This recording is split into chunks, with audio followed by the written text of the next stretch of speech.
Voilà pourquoi, en vertu des pouvoirs qui me sont conférés par l'article 87 de la Constitution, et après avoir consulté le Conseil constitutionnel sur la bonne date, le Premier ministre et le Président de l'Assemblée nationale sur l'opportunité, je dissous l'Assemblée nationale. La date des élections législatives est ainsi fixée au dimanche 17 novembre 2024. Je dissous l'Assemblée nationale pour demander au peuple souverain les moyens institutionnels qui me permettront de donner corps à la transformation systémique que je leur ai promise. Aujourd'hui, plus que jamais, l'heure est venue d'ouvrir une nouvelle temporalité à notre quinquennat. L'article 3 de notre Constitution rappelle que la souveraineté nationale appartient au peuple. Ce faisant, le peuple est invité à reprendre ses titres d'habilitation et à décider souverainement si l'Assemblée nationale doit refléter les aspirations profondes de changement qui se sont exprimées au soir du 24 mars 2024 ou si elle doit demeurer encore le dernier avatar bloquant d'un régime déchu. En tout état de cause, le gouvernement garantit la bonne organisation des élections et l'expression libre et démocratique du choix du peuple et que le meilleur gagne. Vive la République, vive le Sénégal. Diomaye Diakhar Faye et mes invités sont toujours avec moi sur ce plateau. Nous allons procéder maintenant au décryptage. Monsieur Ndiaye, toute première question, quelle lecture faites-vous de ce message du chef de l'État? Merci Madame Dramé. D'abord, un strict respect de la Constitution. Le président l'a cité, l'article 87, alinéa 1 de la Constitution, qui confère les droits au président de dissoudre l'Assemblée nationale. Strict respect de la Constitution, des traditions républicaines, de l'ordre républicain, car le président de la République a entendu, avant toute décision de dissolution, saisir le Conseil constitutionnel pour avis. Et dans un avis du 10 juillet 2024, le Conseil constitutionnel du Sénégal a fixé la date à partir de laquelle la dissolution pouvait être prise. Et vous noterez que le président de la République a pris des précautions juridiques afin de respecter l'ordre républicain, l'ordre légal et de demander l'avis du Conseil constitutionnel, parce qu'il existait d'autres interprétations.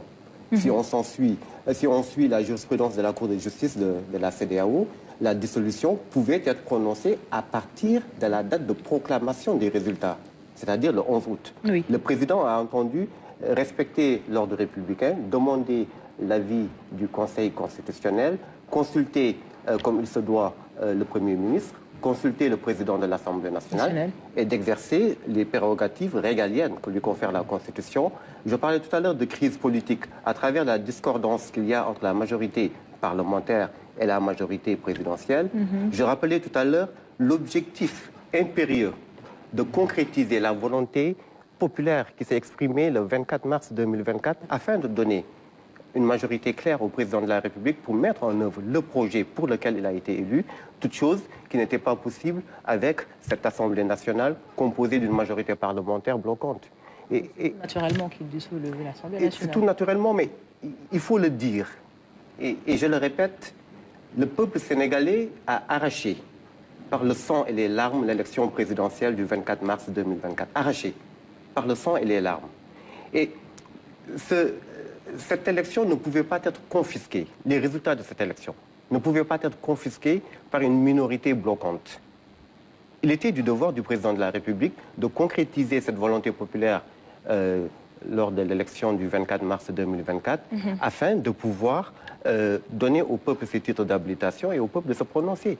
Et je le rappelle, c'est important.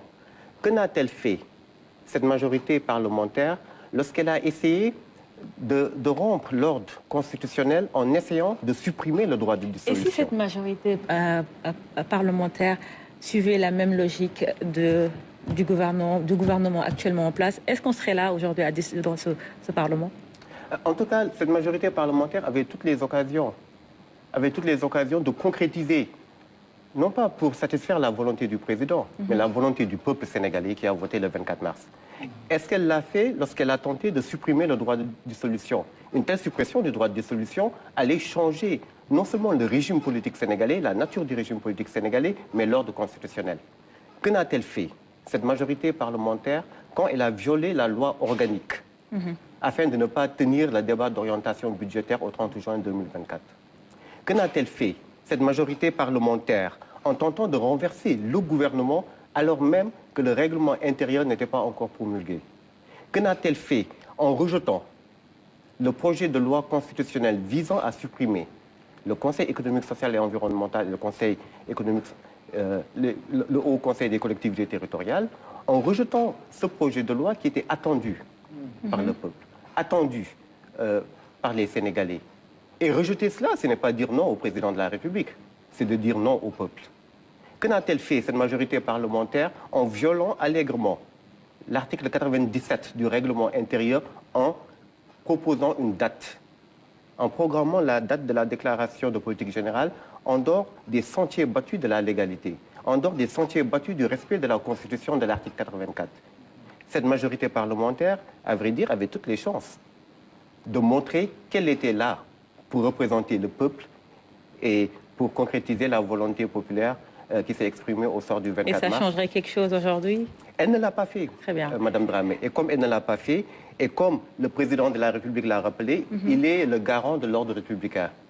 Il est le garant de la légalité républicaine. En proposant la date du 13, il s'est agi pour le président de la République de ne pas cautionner que l'Assemblée nationale programme en toute illégalité une déclaration de politique générale, alors même qu'elle le faisait en violant le règlement intérieur. Pas seulement l'article 97 du règlement intérieur, mais l'article 19 du règlement intérieur. De quel droit, Madame Dramé, la conférence des présidents fixerait une date alors même que l'avant-dernier alinéa de l'article 19 du règlement intérieur dit que la conférence des présidents de l'Assemblée nationale n'exerce ses prérogatives que sous réserve de l'application de l'article 84. C'est sur le fondement de l'article 84 que le président a réuni une session extraordinaire convoquant l'Assemblée nationale. Donc, violation de la Constitution par cette Assemblée nationale bloquante, violation du règlement intérieur doublement à travers l'article 19 qui est violé, à travers l'article 97 qui est violé. Il était temps que le président de la République siffle la fin de la récréation et de dire qu'en tant que gardien de la Constitution, le peuple a le dernier mot pour arbitrer. Et justement, le président de la République a fixé la date des élections législatives au dimanche 17 novembre 2024. Donc l'Assemblée nationale est dissoute ce jeudi 12 septembre 2024. D'ici le dimanche 17 novembre 2024, on est dans les délais? Oui, parfaitement. L'article 87 de la Constitution prévoit ce cas de figure en disant que l'élection, le scrutin pour l'élection des députés peut avoir lieu 60 jours au moins ou 90 jours au plus. Là, on est dans les délais d'un peu plus de 60 jours. La dissolution est intervenue juridiquement aujourd'hui, on est le 12 septembre. Il faut que l'élection puisse se faire un dimanche. Donc, le dimanche qui suit les 2 mois à partir du 12 septembre, c'est bien le 17 novembre 2024. Et le 17 novembre 2024, le peuple aura à se prononcer. Le peuple aura à dire, le même peuple qui a arraché les élections par le sang et les larmes, aura à dire s'il confère, s'il donne, s'il attribue une majorité au président de la République pour gouverner, pour présider et pour engager les réformes nécessaires que le peuple attend.